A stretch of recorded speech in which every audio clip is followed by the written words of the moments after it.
Want to take it away? Sure. So I'm going to be introducing our panelists and give some information about MCLA and IAH. So MCLA-IAH is the Institute for Arts and Humanities. It's a grant-funded initiative supported by the Andrew Mellon Foundation, which works to strategically promote equity-centered change on campus and in the community by expanding access to area arts and humanities resources, catalyzing opportunities for interdisciplinary engagements, and advancing experiential teaching and learning practices in higher education. And a little bit about Unlikely Conversations, which is the third part. Unlikely Conversations is a three-part conversational series that tackles the questions people may be thinking, but may not know how to ask or approach. Facilitated by IAH interns Declan McDermott, Destiny Rivera, and Drew Thomas, the series will invite Berkshire arts and cultural professionals to participate in discussions where they discuss questions and how they can take actions toward them. The first panelist who I'll be introducing is Talia Kingston. Talia Kingston is a dramaturg, playwright, and an educator with a particular interest in new play development and theater for social change. She works at WHAM Theater as the Associate Artistic Director and most recently finished directing WHAM's digital production of the Thanksgiving play by Larissa Fasthorse. Thank you, Talia, for joining us. Our next panelist is Tasia Giles. Tasia Giles is the Director of Community Engagement at Jacob's Pillow Dance Festival. Prior to working as the Director of Community Engagement, she worked in many other capacities in the Education and Community Engagement departments at the festival, and overall has served over 13 years with Jacob's Pillow. Thank you for joining us as well. And our moderator, Declan McDermott, is a theater artist and administrator with a passion for costumes, social justice, and activism, pursuing a dual major in theater and arts management at Massachusetts College of Liberal Arts. As a theater artist, Declan has assisted in designing costumes on many productions, both within and outside of the MCLA community, most notably having worked with Williamstown's theater.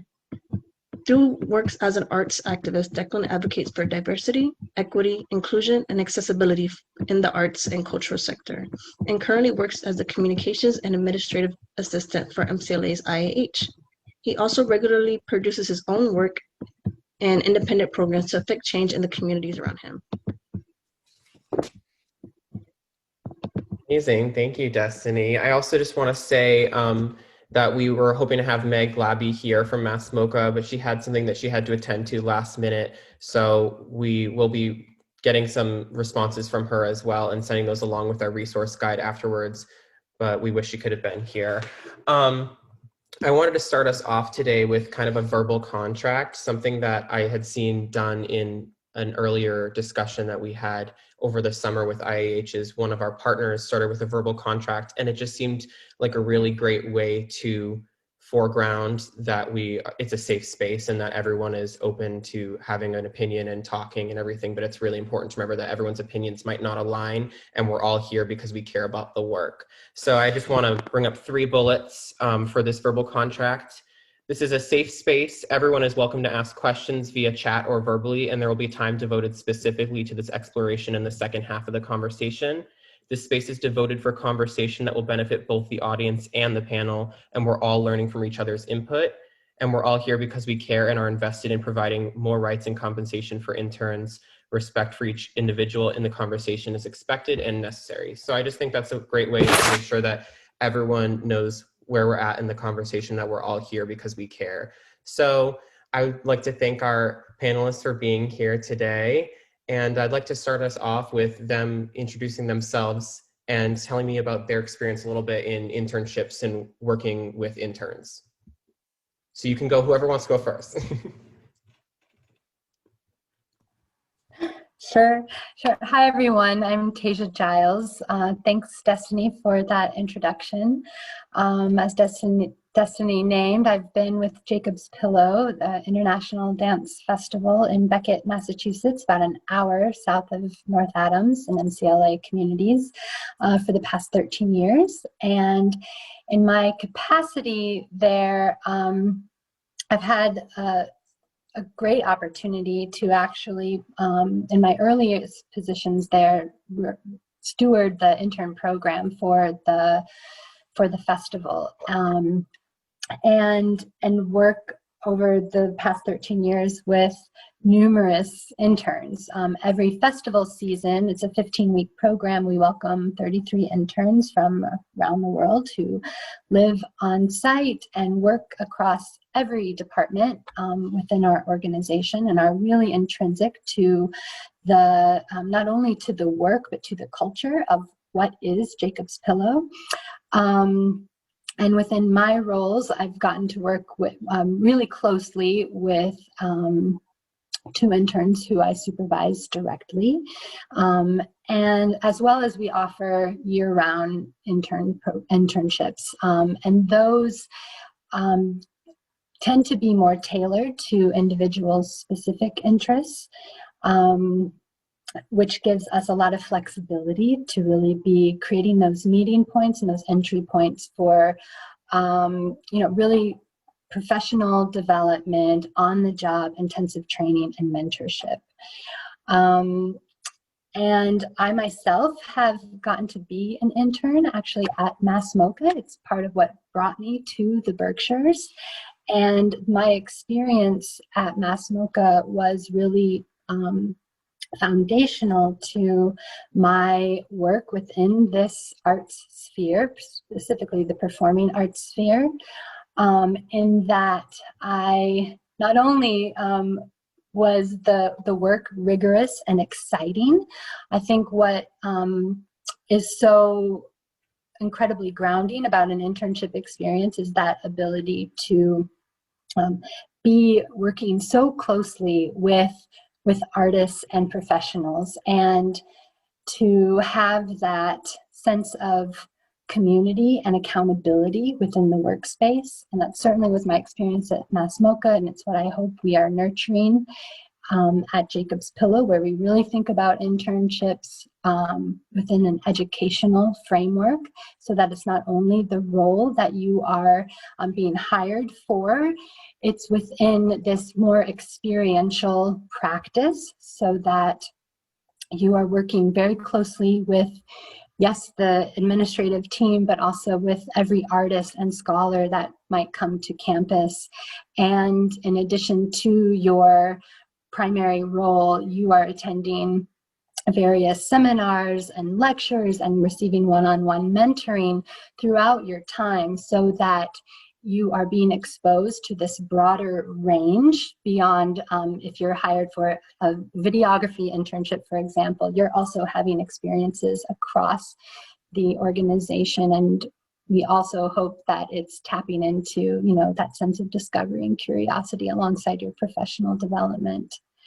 I don't want to take too much time. I could keep talking, but I think that grounded in education piece is something really important. And I know from my own personal experience, I would never have been able to do an internship without the support of housing, which MASS-MoCA offered, and a stipend. Up until that point, I never could consider taking an internship without some type of support to make it possible. And because of their framework, it was possible for me at that point in time in my life. And at Jacob's Pillow, similarly, we do offer housing and we offer stipend, in addition to a myriad of other resources. But that is another big question that emerges, is like, who actually gets to do an internship and what does that really mean? So I'm excited to be here and have this conversation with all of you. Thank you so much. I definitely hope that we can get to kind of that later, of the who actually gets to do an internship, because I think that it can be a very exclusive type of thing based off of economic status. So it's something that I hope we can explore more later. Talia, did you want to give a little bit of background as well? Sure. Hi, everybody. I'm Talia Kingston. I'm the Associate Artistic Director at WAM Theatre, but I actually began my career in theatre about 20 or so years ago as an intern. I think that there, as much as in wonderful academic programs as we have, there's something about, this is a very practical profession, and there's something that internships provide that's invaluable in on the job, not just the actual skill set, but also the networking, the professional development, getting to know people, establishing a reputation, all that kind of stuff.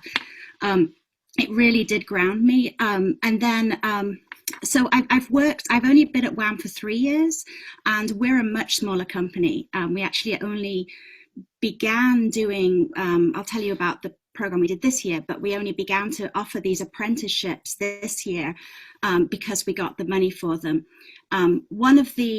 But I had been, prior to being at WAM, I had been teaching. I'd been working for a decade at Hampshire College as a theatre professor, and was kind of alarmed at the trend that I saw.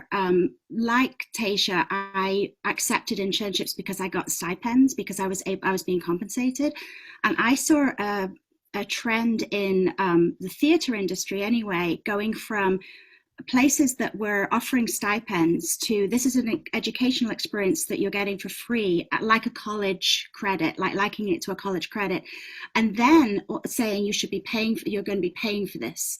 I saw that move, and that was very alarming to me, and I began keeping a list in my office of places that I wasn't going to, I was veering students towards places that I felt like were going to be compensating them in payment, and also in those networking opportunities, that actual professional development, and not just like an assistant to make the coffee kind of thing.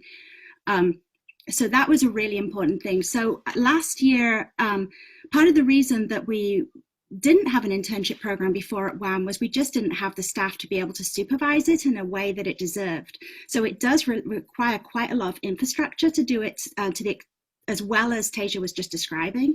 And we just didn't have that. But when we knew we were going to be putting on this huge show, we put on a production of Row by Lisa Luma this year, and it's a 12-person cast, I think. And we had 6 designers. And we were planning to do it, of course, in an actual theatre, and it ended up being on Zoom.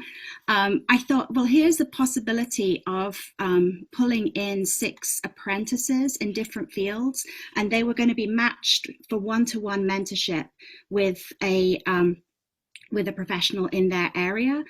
I felt like, I mean, there was a couple of things we gave them. We paid them. We fundraised for that program.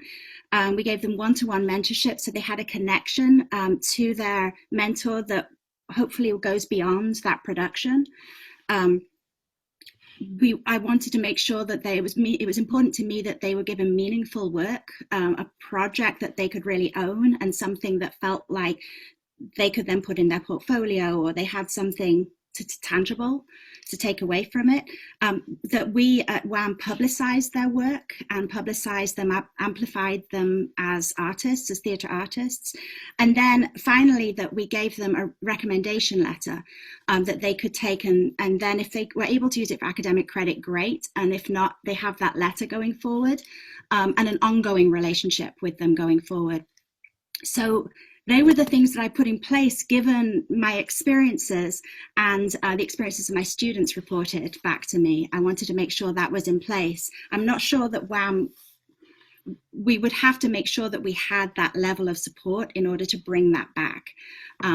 But we had a great experience, and what we realized was, of course, like any teaching experiences, we were learning as much from them as they were learning from us, especially as we all pivoted to this digital platform, and we had younger theatre artists who understood TikTok, how to do publicity for shows on TikTok, and all sorts of things that we had no idea, that it's really a symbiotic relationship.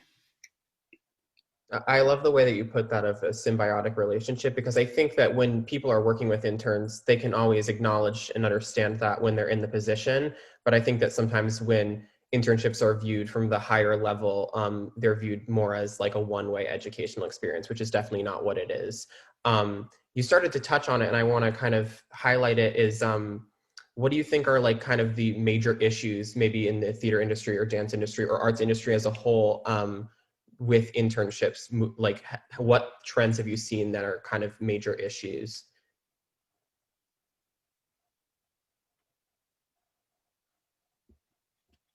Do you want to come back to me? Sure, you can start. Yeah. I think that a major problem is payment, is payment and access, and going, and how you recruit. Are you recruiting because you know this person, and how that ends up being a very particular tunnel that comes through. One of the things that we wanted to do in particular with our apprenticeship, we hired specifically 6 BIPOC female identified theatre artists, because that was important to us as part of this production and having that voice in the room. So you have to disrupt that, like, deliberately and make an effort to do that. Yeah, I completely agree. It's that access piece that, and yes, absolutely disrupting that really in a really intentional way. I'm really looking at who is your applicant pool and who is not present, and pursuing that. It's been something we've really been digging into more and more in our practice of hiring internships. And it's systemic, right? How is your, what is the marketing? Who are those contact lists? What is the distribution on the other side? I think one place that we can really lean into is our alumni network with Jacob's Pillow, and leaning into this group of past interns and staff and artists who have a personal relationship to the experience, who are our best sources in terms of spreading the words and disrupting it. But those channels can be pretty entrenched too, and systematically, and so that intentionality is huge. And absolutely compensation, travel, housing. I mean, if those infrastructure pieces are not in place, it really diminishes who even has the opportunity to consider what this looks like. Right, and I think the thing that's often overlooked too is, like, not only is it just justified to compensate your interns, it's like a good thing to do, but like the organization itself could miss out on great opportunities by not doing that, because then the application pool is severely minimized. So, I mean, this kind of comes down to the big question that I've been talking a lot with my professor, Lisa Donovan, about. It comes down to, if you have the option of you can pay an intern, or you don't have the money to pay an intern, do you get an internship? Like, do you keep that option open for an internship if you don't have the money to pay an intern? Like, do you diminish the opportunity for that educational experience because you don't have the money, or do you try to do an unpaid internship? So, like, I guess, like, what's your advice there? Like, what do you think is the right choice there? Obviously there's no like yes or no 100% answer, but what do you think is like the solution there that you would do? That's a good question.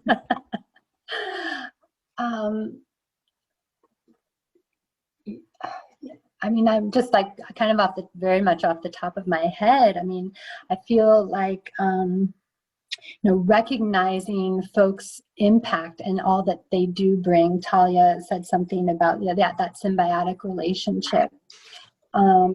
And really, I think taking that to heart, because there is so much that we learn from each other, especially in this intergenerational way of operating that is very much a part of the arts field.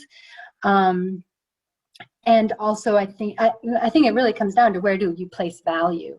And in terms of compensation, what can be left out so that you can compensate and meet someone? I mean, it's really like, where's our value in terms of our resources and our attention and our time?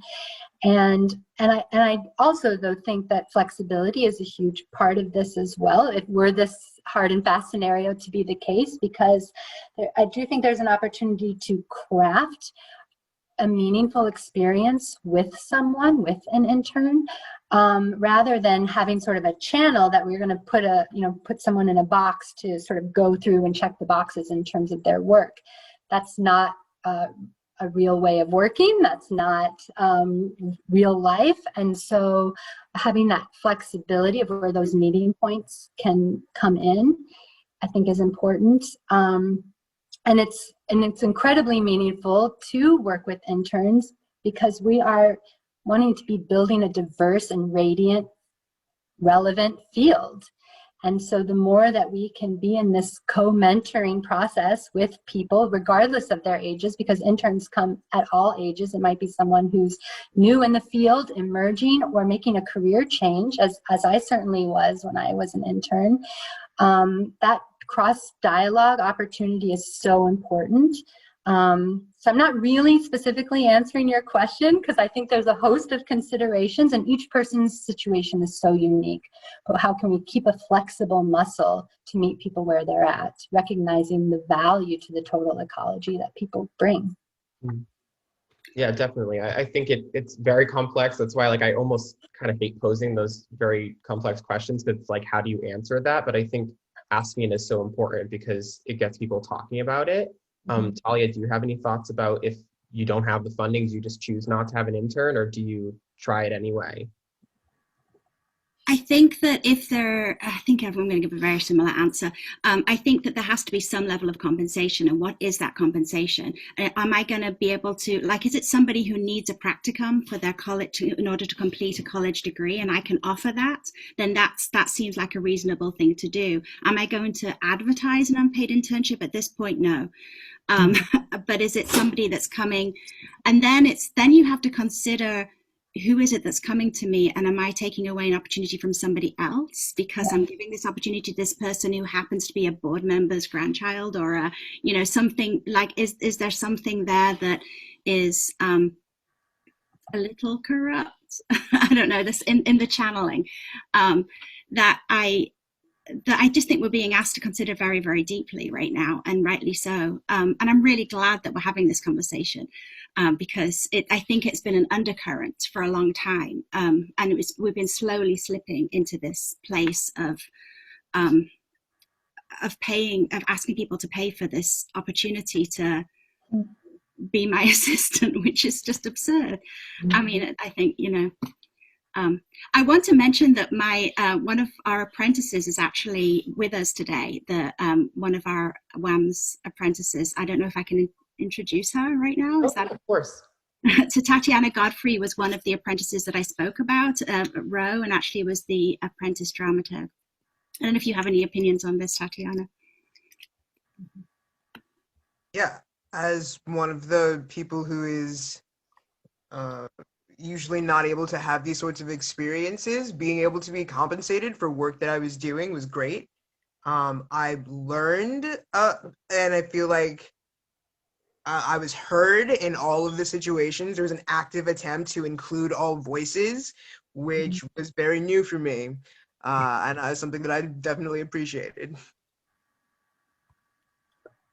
Thank you so much, Tatiana. If you have anything else to say, anyone is welcome to mention as well. We'll be opening up for questions formally at the end, but if you have anything you'd like to say, feel free to put it in the chat and we'll be paying attention to that as well.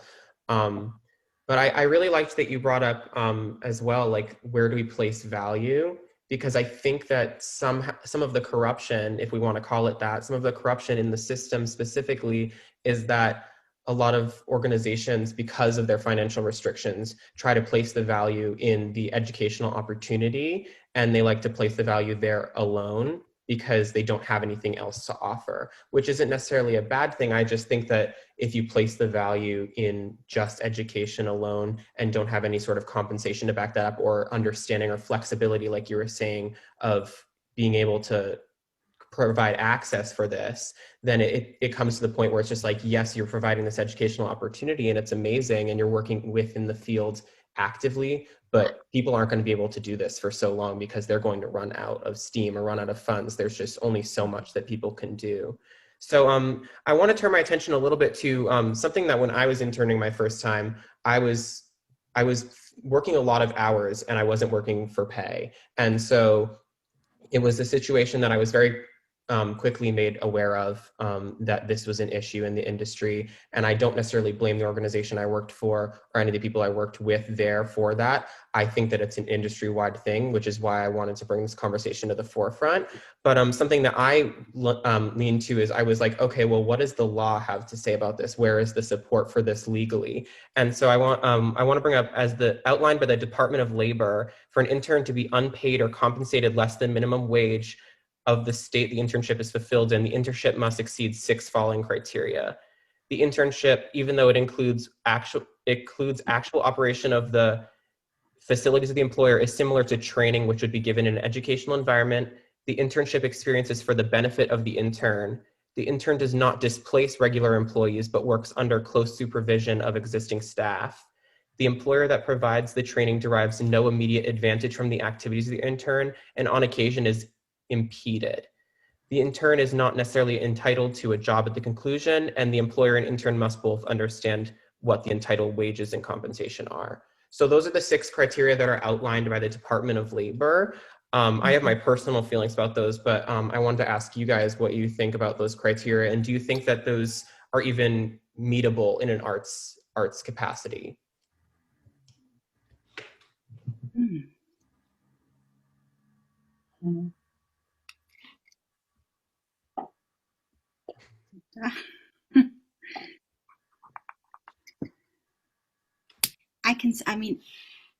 I think that I wrote down the line for the benefit of the intern. Mm-hmm. That seems really important to me, that it has to be an educational experiences that is for the benefit of the intern as opposed to for the benefit of the employer. Because if you need an assistant, you need to find the money to hire an assistant.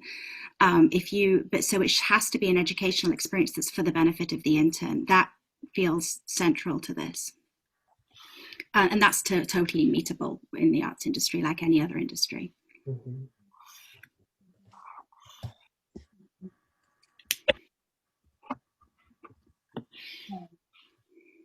I would agree. I'm still taking that in. I think that piece is meetable. I think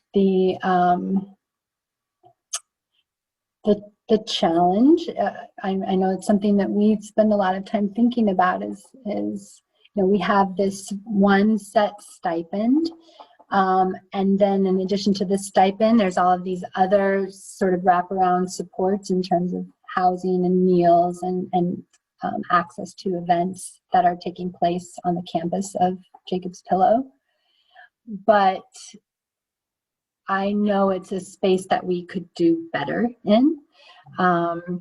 Because what you bring up, Declan, around the expectation around time and commitment is really real, and people work above and beyond a normal sort of 40-hour work week. And so that piece, in terms of really thinking through what does compensation actually mean, I think we're doing a relatively good job, and we have a lot of room for improvement. I mean, and that's both my personal experience as an intern and as someone who works within an organization and supervises interns. Mm-hmm. Yeah, I think something that I find most difficult to grapple with in this is the intern does not displace regular employees, which I have personally found just in working in theater, because it's such a hands-on task. What we're doing, everything we're doing is so hands-on, and you're working in the field. Mm-hmm. I just find this outline by the Department of Labor to be too vague and too just general for the arts, and doesn't feel like it's very applicable to a lot of what we do, because I know in my internships I've been given the great opportunity of working in specific roles on specific shows, and that's been so amazing for me, and it's such a great learning experience. But from this criteria, it wouldn't meet that criteria anymore, in which case that would not be a legal practice. And so I feel like this criteria almost doesn't fit with the arts, but at the same time, we have to meet this criteria for it to be a legally binding situation. So I'm constantly thinking about that, like, how can the arts work with our structure of wanting interns to fulfill employee roles, because those are great learning experiences, but also legally following that. But the only way to do that is to compensate them. So that's what I keep coming back down to. But you mentioned, Tasia, that there's so much more that we can do. I just want to ask, do you guys have any thoughts of, if you were to add to this criteria or make this criteria more specific to the arts, how do you think that you would add or change it?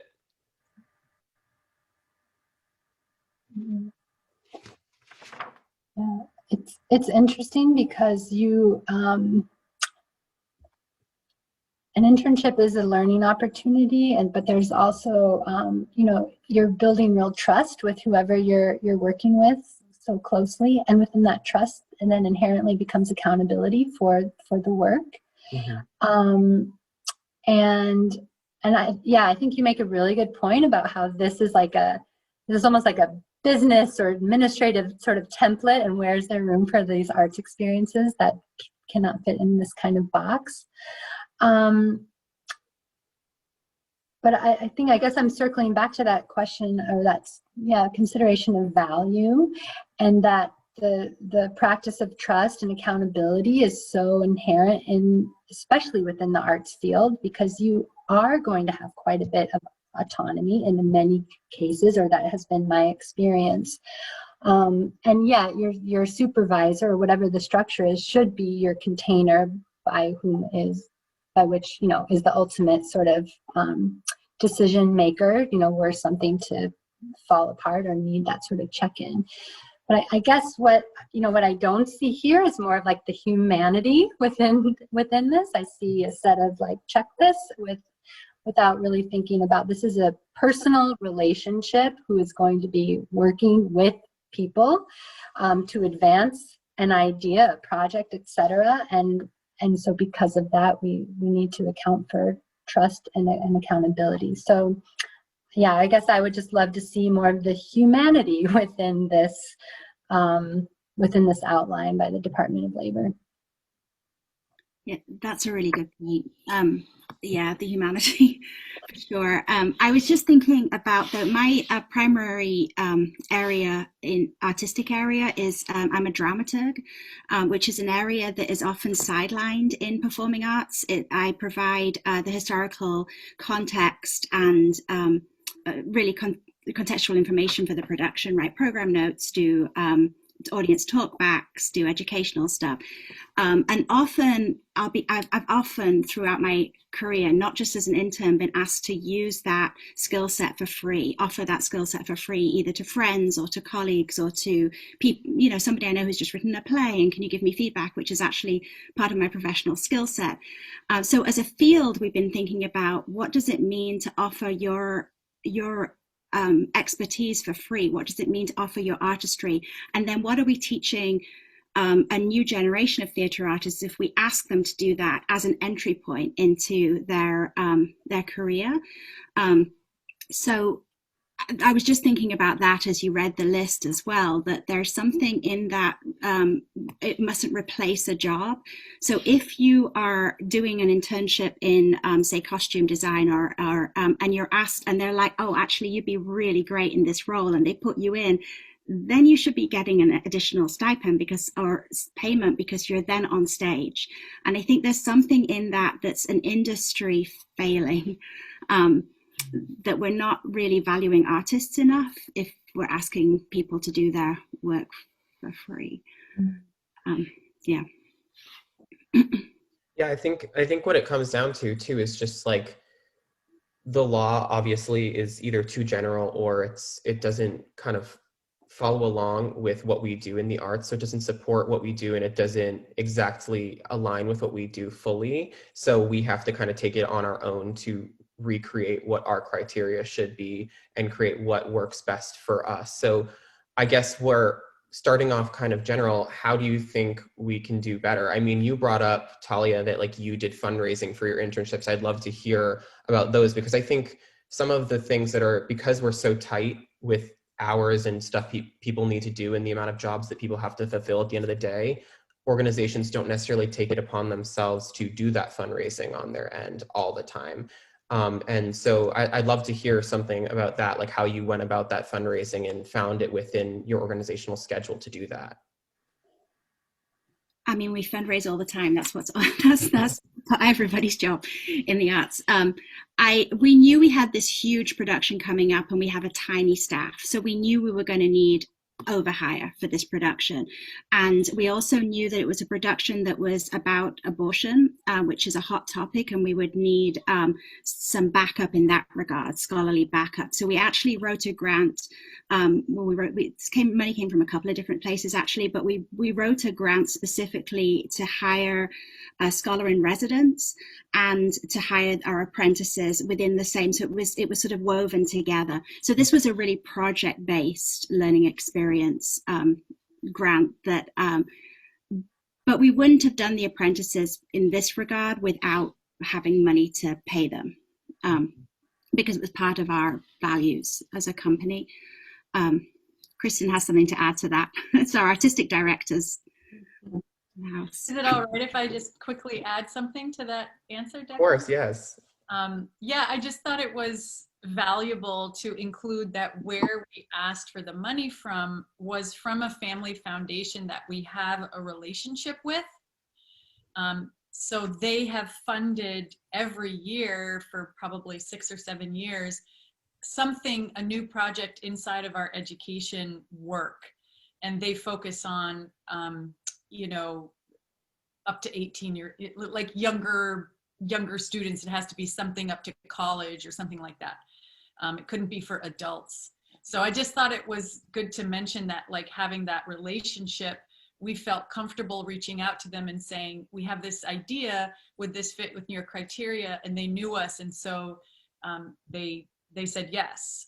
And so building that relationship over a few years, and them knowing us and trusting us and having seen our reports from previous years, you know, encouraged them to say yes to this bigger ask.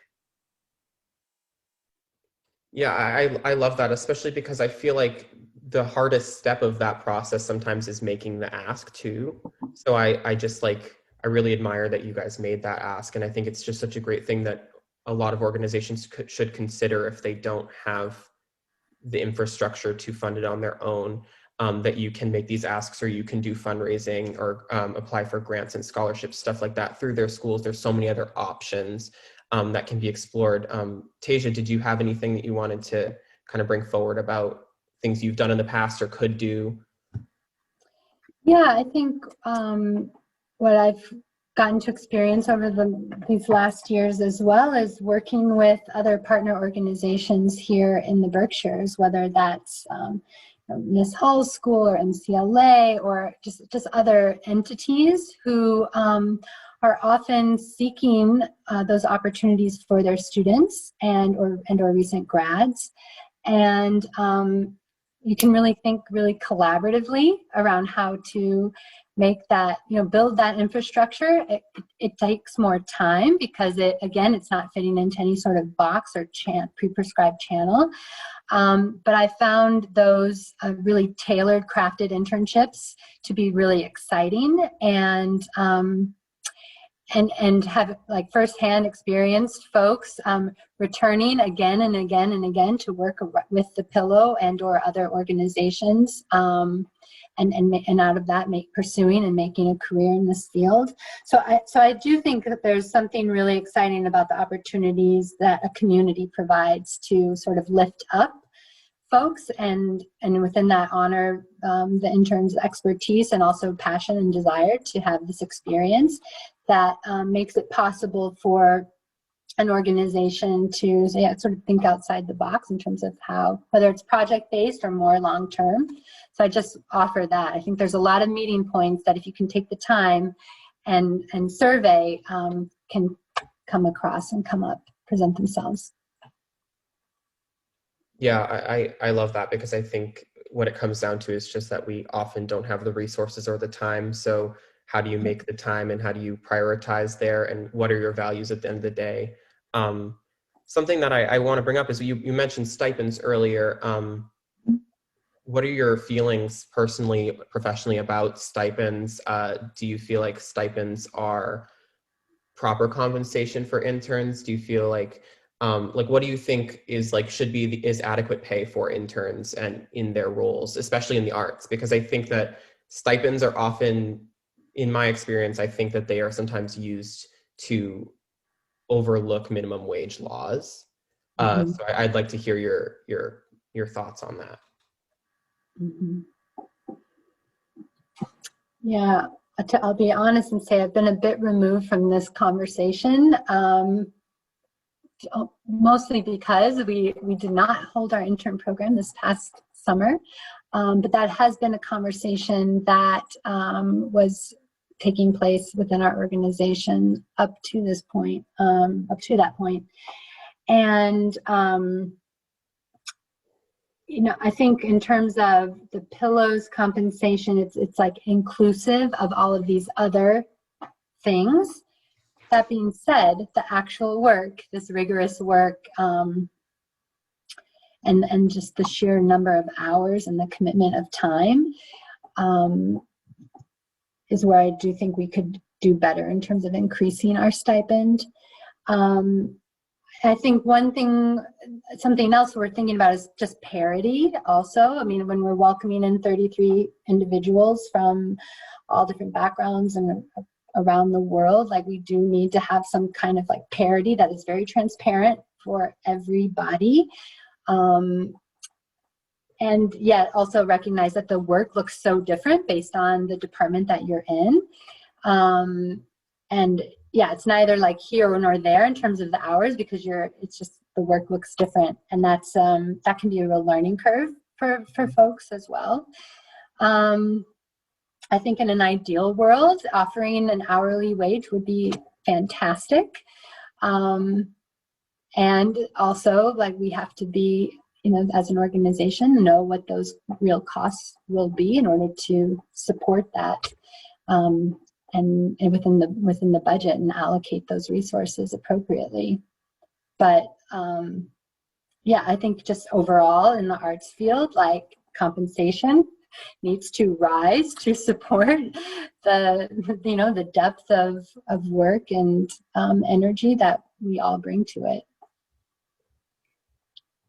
Yeah, I can add that I believe so. There's a couple of different things going on here. Like, so we wrote this grant for this very specific project. Like, we were asking, and I would try to be really transparent. I'm going to piggyback on the word transparency from the beginning. When I had my first conversation with Tatiana, I think you can correct me if I'm wrong, Tati, that I said, like, this is the hours, this is the scope, these are the main things you're going to be asked to do, so that she knew what she was taking on, and if she could fit it around her other work and study commitments.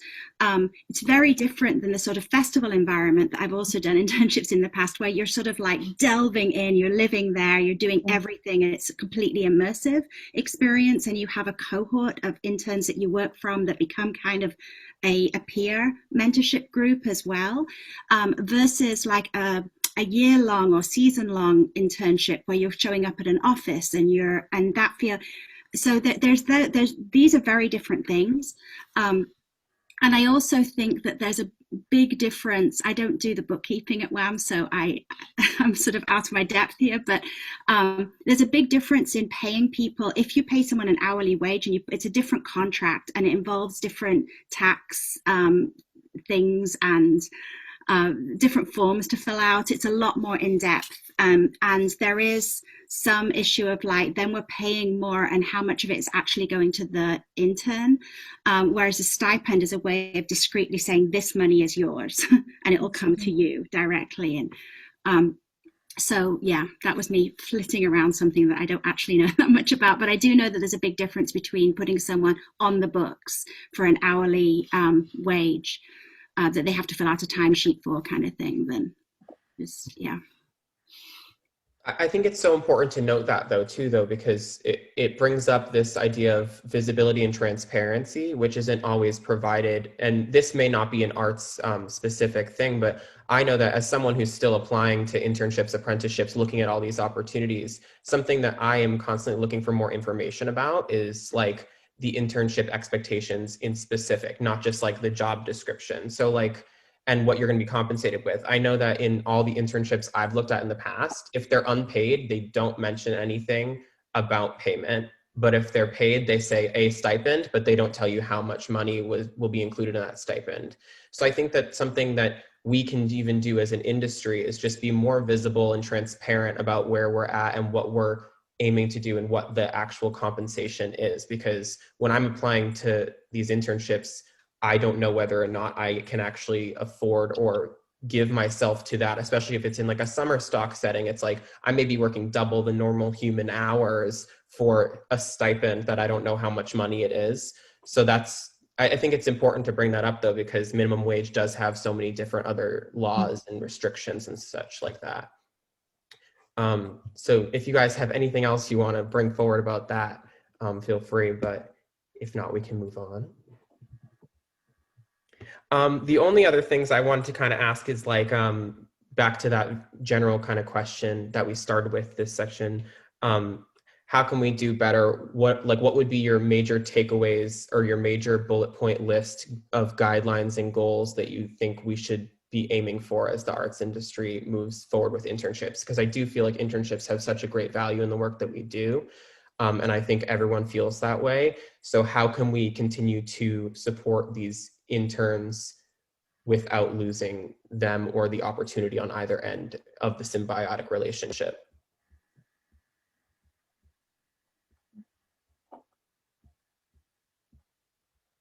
It's a big question, I know.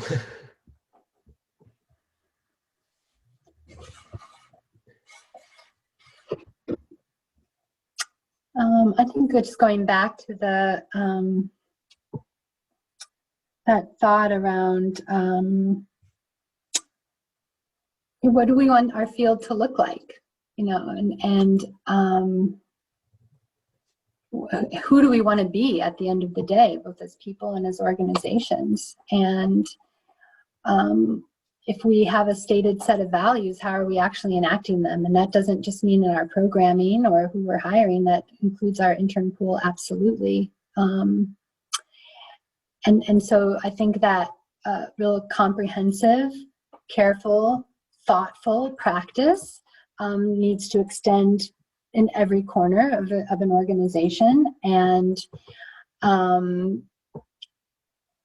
and that totally includes like seeing and valuing and honoring each person's expertise that's coming into contact with the organization. And I do community engagement work, which means I have the opportunity to work with community partners from across the region, and it's also honoring and valuing like their work as well, which is a bit beyond the scope of this conversation, but it's something I think about and practice in a lot of my work. And when we think about what do we want this field to look like and what are the best practices, I mean, if we're not going to do it, who is? And so I think it's really urgent that, one, this conversation has happened, and then what are the action steps to really make it integrated and sustainable within the organizations, and to give visibility to the conversation. I think you're exactly right, Declan. When you're looking for these opportunities and you have no idea if you could even feasibly pursue it, and your time and even applying is a resource, like that transparency piece is critical. Also, I think something I think a lot about is around those expectations. Like, I do not couch the expectations in a cloak. I really practice being as transparent as possible of what folks are going to encounter and what the expectations are and really what it could look like. Because again, it's a relationship, and that trust starts from the moment someone is applying and going through the application process. It doesn't just start on the first day, whether that's in person or virtual.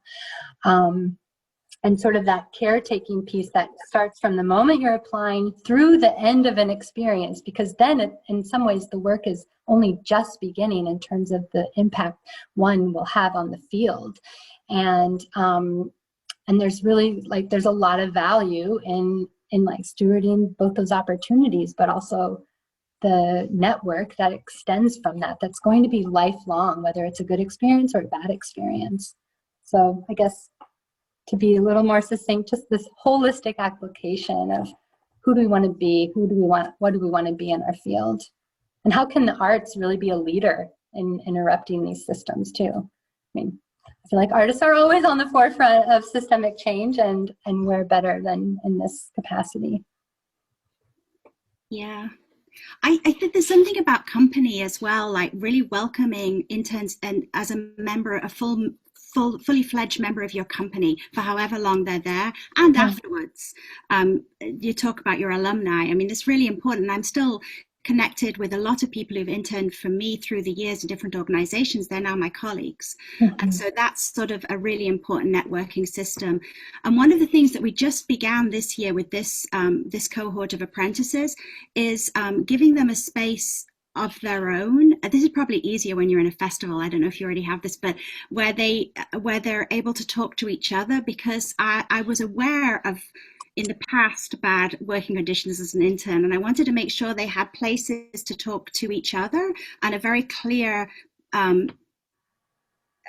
place to report to if anything was going awry. They knew who they had to report, who they were able to report to when things came up, so that they didn't feel like they ever had to like deal with some behavior that they didn't need to, and not just like illegal behavior, but more just like this feels like way more than I was asked that I took on, and I don't feel like I can tell her no. Like, who do they then speak to, so that pathway is very, very clear and the people know. And that's what you get when you come into a company, hopefully. So these people are coming into our company, and then there's a radical thought for a change that actually Kristen came up with, or came back from a conference, I think, with.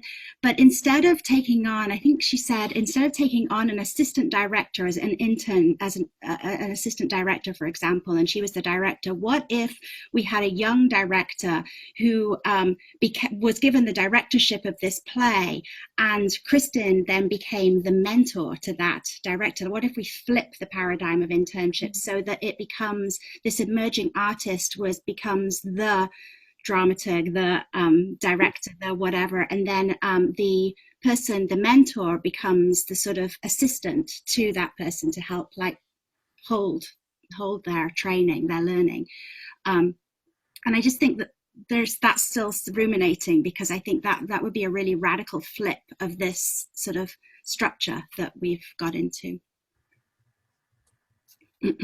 Yeah, I love that idea, because I just think that radical flips and thinking outside the box, like you said too, Tasia, it's just like, it's so important when we have restrictions, because it's just like, this is the situation, but how do we not like lay down and just let that be the situation? How do we continue to build it up? So I want to open up the conversation to anyone in the audience who wants to ask questions or bring forth ideas as well, because this is something that I really want to be a conversation, and I feel like it has been, but we can bring in so many more voices. So if anyone has anything they'd like to say, feel free, or comment on what you've said in the chat. Anyone?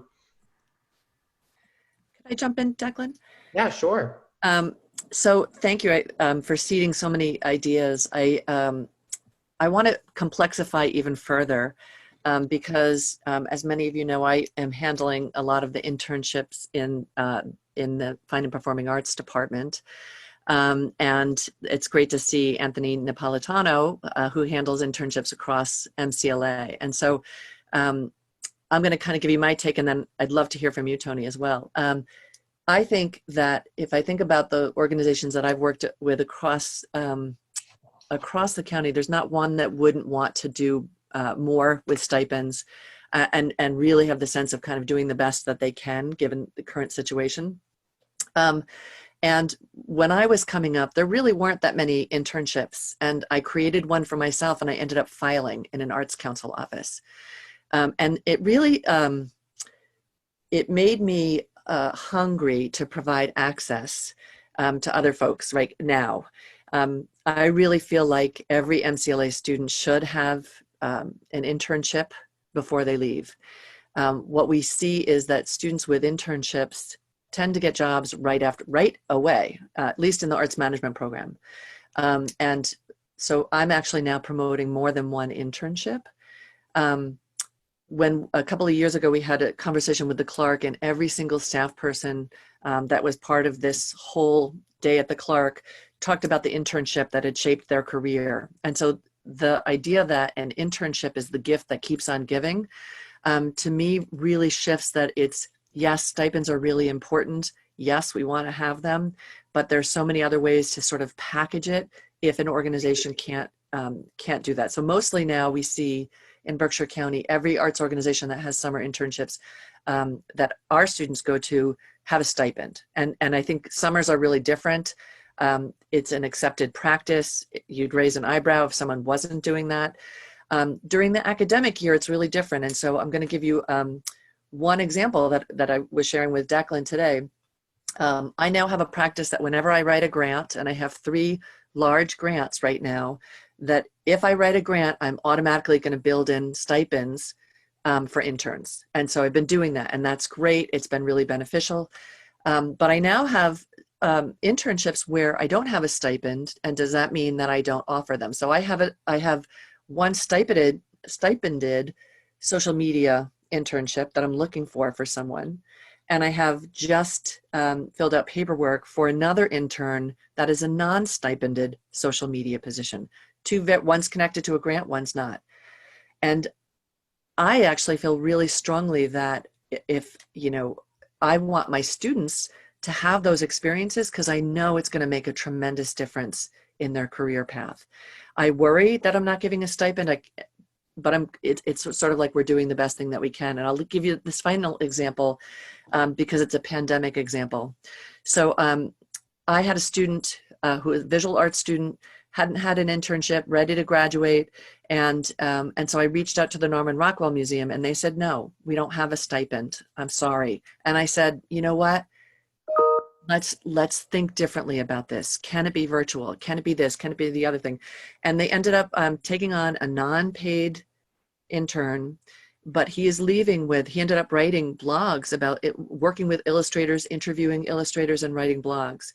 And to me, that's priceless. So I love all of the discussion about stipends, and yes, we want to do better. And yes, as a region, I think we can agree upon the visibility piece. I'm loving that.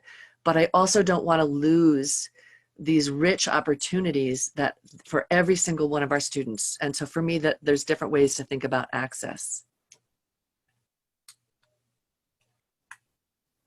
I'd like to just echo what Lisa just said. There are many students who I meet with in career services concerned about employment after MCLA. And one of the biggest issues when you go for an interview, and I always use my past experience as an example, I went through 4 failed job interviews at the age of 24 because they were all looking for experience and I didn't have the experience. An internship, whether it's paid or for credit, it offers a student that very important, vital experience that they need, that they can fall back on during an interview. And when they say, yes, I do have experience, I completed an internship, and then they can talk about their experience at that internship during the interview, it's of tremendous help to students. So I really don't want people to feel like, there has to be payment for internships. Internships are so critically important for students. And I think whether they're paid internships or internships for credit, either way, I think it's so important for any student who's graduating to have completed an internship. I have students sometimes who call my office who have graduated a year, 2, 3 years ago, and they're having a hard time finding employment. And I'll oftentimes ask them, did you complete an internship while you were at MCLA? No, I didn't. Maybe I should do one now. And it's always easier to do one when you're a student, but it's so important. They realize it sometimes after the fact that maybe I should have done that internship when I was at MCLA. So I think by and large, a lot of our students at MCLA, it's great if they can get paid for the internship, but so many of them just, are happy to do an internship for credit.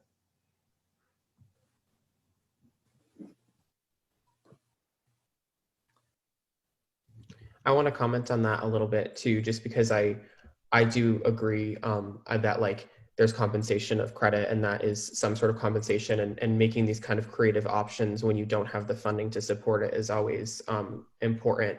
What worries me is that in non-educational settings that don't offer credit or something like that, it comes back down to the situation of, yes, this internship is something vital. It's something that we need to get into to kind of breach the career worlds of what we're looking to do. But if we don't have the access to that because of our financial standing as an individual, then how do we access that? Yeah, one thing I just want to capitalize on is just what you said earlier, like the way that you're thinking about this, even thinking regionally in Berkshire County. Could we all create a kind of internship template that we're all using? Could we ask that people name the stipend if there is one? And if there isn't one, that they could say that, yes, that's that's kind of a game changer regionally. And that's something I would love to see happen. I think it's a brilliant idea. And I think there's probably lots of other ideas, whether it's around collaboration or other kinds of incentives that we could also explore, so that as we're trying to raise the stipends and support for interns, that we're doing other things as well. Sorry, Kristen, I think I jumped in. Drew, were you going to speak? You go ahead. For me, if I may, I had a quick question off this, and then I would like to bring an attention to an interesting question in the comments as well. But I think that a lot of people would agree that case by case, if there's an opportunity that works really well for a student who doesn't necessarily need to get paid and it gets all the educational experience, that's great. Would you guys say that, like, when you're, say, posting just a broad advertisement or a job listing for an unpaid internship, do you think that might be more harmful? Because then that's when it really, like, denies access to certain people or people who can't get it and other people can. Do you think it gives an unfair advantage to others?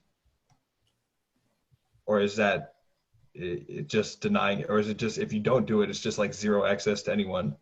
So do you think that's doing more harm than good? Anyone? I know there's like a lot of... Hey, I'm Erin. I'm the assistant general manager at Barrington Stage, and I've been kind of taking over management of our intern program for the last couple of years. And I think that that's a question that we have been grappling with, especially this year, in looking at trying to make sure that we're working towards compensating interns. Is that, you know, I've been told by some people that because of the Department of Labor explanation of what an intern is, that if we're going to offer, if we can't pay someone minimum wage, then we should only be offering internships that are completely unpaid for college credit. But then in looking at how to make our organization more equitable, I'm like, but then if you're only offering internships to people who can get that college credit, you're cutting off an entire group of people who may not have access to college or may have chosen not to go to college or may go to a college like mine that just didn't offer internship credit. And so I think that that does come back to the, like, it is a hard question. Like, is it better to offer an unpaid internship to give someone that experience? Or if you can't offer the compensation, should you just not offer an internship at all? I think that it's a really hard question that everyone has to grapple with. And yeah, I think Lindsay's comment about transportation, which may have been based on her time at Barrington. I can't remember if Lindsay had a car when she was with us. But transportation is a very thorny topic for us as a theater company that is based downtown, but our housing is kind of spread out. And that's one thing that's great about Jacob's Pillow, if you ever want to go there. I was an intern at Jacob's Pillow, and the good news is you're on top of the mountain and it's all right there. But I think that transportation for us, I also kind of look at as a Berkshires infrastructure problem, is that I wish that the Berkshires had a public transportation option that functioned well enough that I feel like I have to create like my private version of a busing system in order to get interns to where they need to go without cars. But that is something that's really important to offer people the opportunity. And I welcome any suggestions on that. Yeah, I was going to bring up Lindsay's question as well, because I think that, yes, it is a larger infrastructure problem, but it's also just thinking about all the different aspects of an internship as well, of like, if you don't have compensation, but then there's also housing, and then there's also transportation, and there's all these different things. So like, where does the compensation start? Where does it stop? And how do you accommodate certain pieces in one way without accommodating the others? And so I think it's a kind of a larger question, case by case basis every time. Does anyone else have anything they want to bring forward? Kristen? Yeah, this is such a rich conversation. Thank you for having it. And as I'm listening to it, I'm thinking, like, this is exactly the same conversation that we're having about jobs. Like a job, we're thinking about transportation and salary transparency and different compensations. And so it's so interesting that it's like, it's doesn't feel intern specific. And as I'm listening, I'm thinking, like, if these are jobs, the days of getting an intern to do the free labor to help you save money as a nonprofit are done, right? Like, that's over. Thankfully, it should be over. And actually, what they are now is entry-level positions. So I leave this conversation feeling like if I wasn't going to hire an intern at minimum wage, I would have to hire somebody else with more experience at a higher hourly wage. So it's my responsibility to, if I need that job and it has to be done, then it can be done by somebody who is, you know, emerging into their career for minimum wage. I'm still going to pay less because I'm getting somebody who is new in their career, but they're going to get a minimum wage job or whatever, $13.50 or $15 an hour job, you know, as they're going through college or graduating, which feels more equitable, like all the way around. And especially because those are going to be the people, you know, hiring us, like, eventually. So why not start on a good foot? So I'm wondering if, like, the days of internships are, like, going to go away over the next decade, and instead it's going to be like, you know, contract jobs for the summer for jobs that we'd have to fill anyway. It's going to be interesting to see the evolution. So thank you. It's a very rich conversation. I'm very glad I'm here. Another thing that comes up for me is that there's such a continuum, right? So we have students who are really ready to leap into an internship, and we have students who are not quite there, right? And still maybe entering internships. And so to Tasia's point, it does take a lot of structural support in an organization. And I've had the experience where arts organizations are the same thing, right? So some organizations are really ready for interns and can provide that complete round holistic support system and really make sure that they're meaningful experiences, that they're getting to really work across the different areas. And some organizations really don't know how to really to have that kind of setup.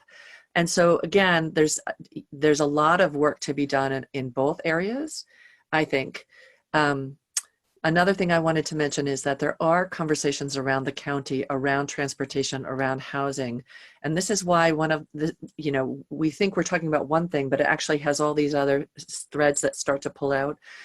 So I'm part of a group that's working with One Berkshire, and there's, except for me, everyone else is from an arts organization, and actually a couple different sectors are also represented. And as they listen to some of the concerns about the county, and it's no surprise that housing and transportation, but what has been surprising for them is how it translates. So even if you think about housing and arts organizations, that housing is needed for guest artists to come in, as well as internships. And so one conversation that was really promising that we had pre-pandemic is, what needs to happen to shift that? Well, we need bankers at the table. We need this person, that person. And so the more that we can identify some of these issues and think across sectors and regionally about how to best address them. So I feel like a lot of this is a really important conversation. And then there's lots of follow-up channels. I totally agree that this is a slice of a greater conversation. And something just to add as like another question too is, what are the pathways for students in our county, people who are growing up in our county who feel that they don't have access to these internships or these experiences? What is our work in interrupting that cycle, as well as because anecdotally I'll say it's a wonderful thing when we get an intern application from someone who is from the Berkshires, and even more wonderful, I think, when that individual then pursues opportunities here in Berkshire County. So I'm thinking like really regional in this moment, but how can we create this county that's really going to be a place for young people to thrive and build their life? I mean, especially these incredible higher ed institutions that are right here that we get to intersect with in varying degrees, and then what would keep someone here and nurture them. And I think internships, and also going back to the jobs and housing and transportation, they're all a piece of this. But in terms of like really building our capacity and muscle as a field within Berkshire County, what's missing and how can we be working collectively? And I know there's so many initiatives happening in this that are giving a lot of thought into what needs to be in place in order for these to be like real sustainable, this to be a sustainable community within which to live. Yeah, but it's something I think about a lot, and I don't have a definitive answer, but I just want to throw it out there.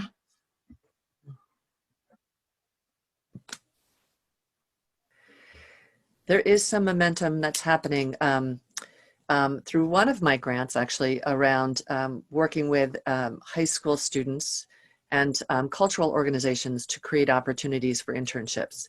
So last summer, Berkshire Taconic Community Foundation funded 3 internships through Mass Hire. So here's another example, and that was during the summer. There were more young people who would have loved to have participated with or without a stipend, but it was decided that if it doesn't have a stipend, we're not doing it, right? To me, that it kind of breaks my heart, because I feel like getting our young people across the county access to the rich cultural assets and having the opportunity in the summer, with or without pay, if they can swing it, you know. Of course, we want everyone to be paid, but if it means there's only 3 positions, then the access piece is really, really limited. So it's kind of a chicken and the egg piece. So now we're trying to think about, you know, this next year we'll be thinking about, are there times during the academic year where you could have an early school release? Could you get dual enrollment credit from a higher ed partner like MCLA? So there's other ways to think about it. But I do really think that, at least for me, I so often feel that tension that I want many opportunities, and as many as we can fund, great. But if we can't, if we can only fund 3 and we have 15 young people, do we say, sorry, folks? Yeah, I really like how the conversation has kind of circled around this idea of we're all on the same page of like, how can we put forth our effort to support the interns? Because I think what it comes down to too is, having been an intern and still an intern, just knowing that like there are so many things that the interns are trying to do and trying to learn, and while they're trying to learn and fulfill all these tasks, at the end of the day, having to think about the financial aspect of it and the housing aspect of it and all these different logistics, it doesn't allow interns to throw themselves 100% into the work. So some of the responsibility of that has to come upon the organization themselves to help to provide those opportunities. And if the organizations have the opportunity to have an internship coordinator or something like that, then obviously there is someone thinking through that every day as part of their full-time job. But just making sure that there is that infrastructure and that we're building that and taking the responsibility for those interns as well. Because at the end of the day, like it says in the Department of Labor, where I do think it is a little bit right, it says that it might impede the work at hand because it's educational. And if it sometimes that is just something that will happen. So does anyone else have any other things they'd like to bring forward? All right, I don't think there's anything else in the chat, so I will let everyone go early. But before we do, I just want to share on the screen here. These are some QR codes that you can scan if you'd like. It's for all of our IAH stuff, so you can keep involved in this series. The series actually will be expanded for next semester. So next spring, we will be doing another series of unlikely conversations. The topics for those aren't yet decided and everything for that. But feel free to follow us and look through on here for our Facebook, Instagram, our newsletter form there. You can sign up for that and you'll get those every 2 weeks. And then our Canvas page is our main form of website. So feel free to use any of those. But thank you everyone so much for being here. This is really an important conversation to me personally, but I think to the field as well. And so I really appreciate everyone being such active participants. Thanks, Declan. Yeah. Thank you, Declan. Have a great night, you, everyone. Declan. Everybody, thanks, Talia. Thanks, Tasia. Thank you, Thanks, Declan. Tatiana. Thanks, guys. Thank you. Thank you.